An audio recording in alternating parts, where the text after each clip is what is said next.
नमस्कार, मैं हूं आपके साथ आस्था कौशिक।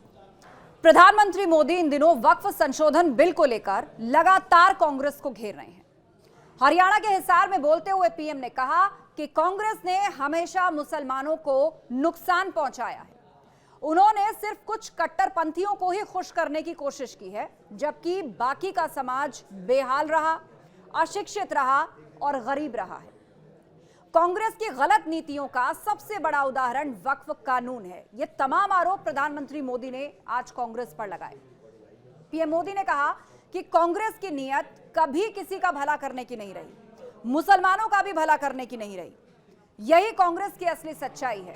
और साथ ही प्रधानमंत्री ने कहा कि कांग्रेस संसद में 50% टिकट मुसलमानों को क्यों नहीं देती, और अगर वो जीत कर आएंगे तो वो अपनी बात वहां रख पाएंगे।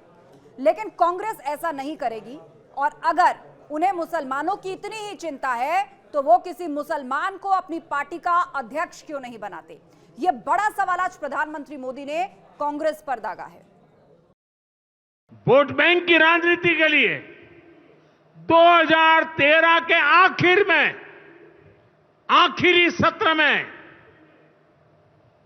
कांग्रेस ने इतने सालों तक चल रहे वक्फ के कानून में आनन फानन संशोधन कर दिया ताकि चुनाव में वोट पा सके।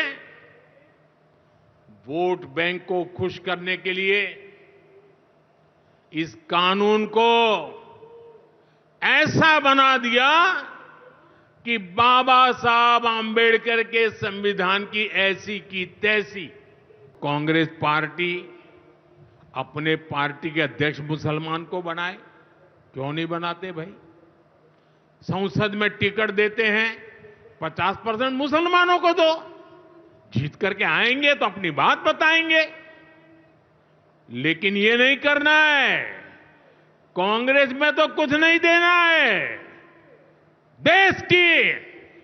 देश के नागरिकों के अधिकारों को छीनना और देना, इनकी नीयत किसी का भी भला करने की कभी नहीं रही, मुसलमानों का भला करने की भी नहीं रही। आज ईमानदारी से उसका उपयोग हुआ होता तो मेरे मुसलमान नौजवानों को साइकिल के पंक्चर बना करके जिंदगी नहीं गुजारनी पड़ती। लेकिन इससे मुट्ठी भर भू माफिया का कोई भला हुआ। पसमानदा मुस्लिम इस समाज को कोई फायदा नहीं हुआ। और ये भूमाफिया किसकी जमीन लूट रहे थे? ये दलित की जमीन लूट रहे थे, पिछड़ों की जमीन लूट रहे थे। दरअसल कांग्रेस देश की सबसे पुरानी पार्टी है, और अगर इसके इतिहास की बात करें तो ये दो खंडों में समझा जा सकता है। एक आजादी से पहले और दूसरा आजादी के बाद। आजादी से पहले यानी 1885 से लेकर 1947 तक जो 62 साल का समय रहा, उसमें कांग्रेस पार्टी के जितने अध्यक्ष रहे उनमें से 8 मुस्लिम नेता भी थे। लेकिन आजादी के बाद यानी 1947 के बाद से अब तक जो 78 साल का समय रहा है, उसमें एक भी मुस्लिम अध्यक्ष कांग्रेस पार्टी का नहीं रहा है। अगर सभी अध्यक्षों की लिस्ट को उठाकर देखा जाए तो कांग्रेस का अध्यक्ष पद सिर्फ एक ही परिवार के इर्द गिर्द घूमता रहा। अब मैं वो आपको पूरी लिस्ट बता देती हूं 1947 से लेके अब यानी के 2025 तक।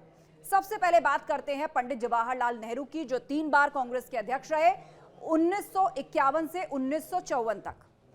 उसके बाद इंदिरा गांधी अध्यक्ष रही, 7 साल वो भी अध्यक्ष पद पर रही, 1959 और उसके बाद 1978 से लेकर 1984 तक। राजीव गांधी 7 साल अध्यक्ष रहे 1984 से 1991 तक।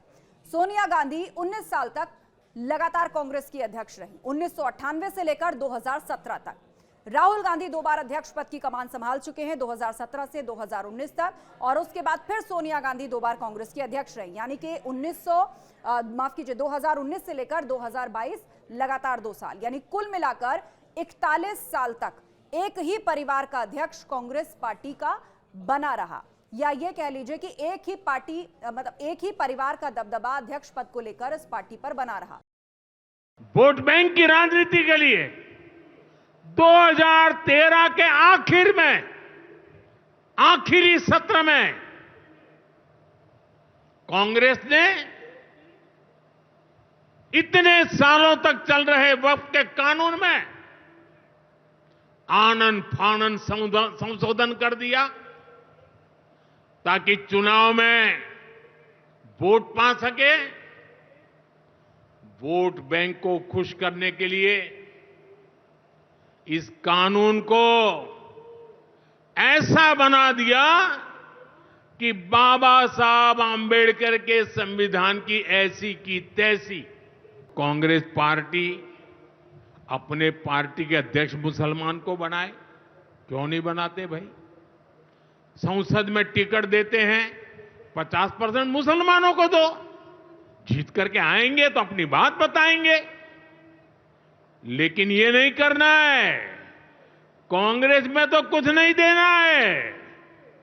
देश के नागरिकों के अधिकारों को छीनना और देना, इनकी नीयत किसी का भी भला करने की कभी नहीं रही, मुसलमानों का भला करने की भी नहीं रही। आज ईमानदारी से उसका उपयोग हुआ होता तो मेरे मुसलमान नौजवानों को साइकिल के पंक्चर बना करके जिंदगी नहीं गुजारनी पड़ती।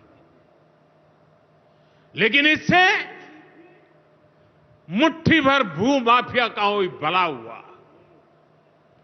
पसमानदा मुस्लिम इस समाज को कोई फायदा नहीं हुआ। और ये भूमाफिया किसकी जमीन लूट रहे थे? ये दलित की जमीन लूट रहे थे, पिछड़ों की जमीन लूट रहे थे। हाँ, आजादी से पहले जरूर 8 मुस्लिम अध्यक्ष रहे हैं, जिनके नाम भी मैं आपको बता देती हूं। आजादी से पहले बदरुद्दीन तैयब, रहमतुल्लाह एमसियानी, नवाब सैयद मोहम्मद बहादुर, सैयद हसन इमाम, हकीम अजमल खान, मौलाना मोहम्मद अली जौहर, मौलाना अबुल कलाम आजाद, उन्होंने एक बार रिपीट भी किया था, डॉक्टर मुख्तार अहमद अंसारी। तो ये वो लिस्ट है जो आजादी से पहले कांग्रेस के जितने अध्यक्ष रहे उनमें से 8 मुसलमान नेताओं की है। प्रधानमंत्री नरेंद्र मोदी ने कांग्रेस पर तीखा हमला करते हुए उस पर तुष्टीकरण की राजनीति करने का आरोप लगाया। उन्होंने सवाल पूछा कि अगर कांग्रेस को मुस्लिम समुदाय से इतनी हमदर्दी है तो वो अब तक किसी मुस्लिम को पार्टी का अध्यक्ष क्यों नहीं बना पाई।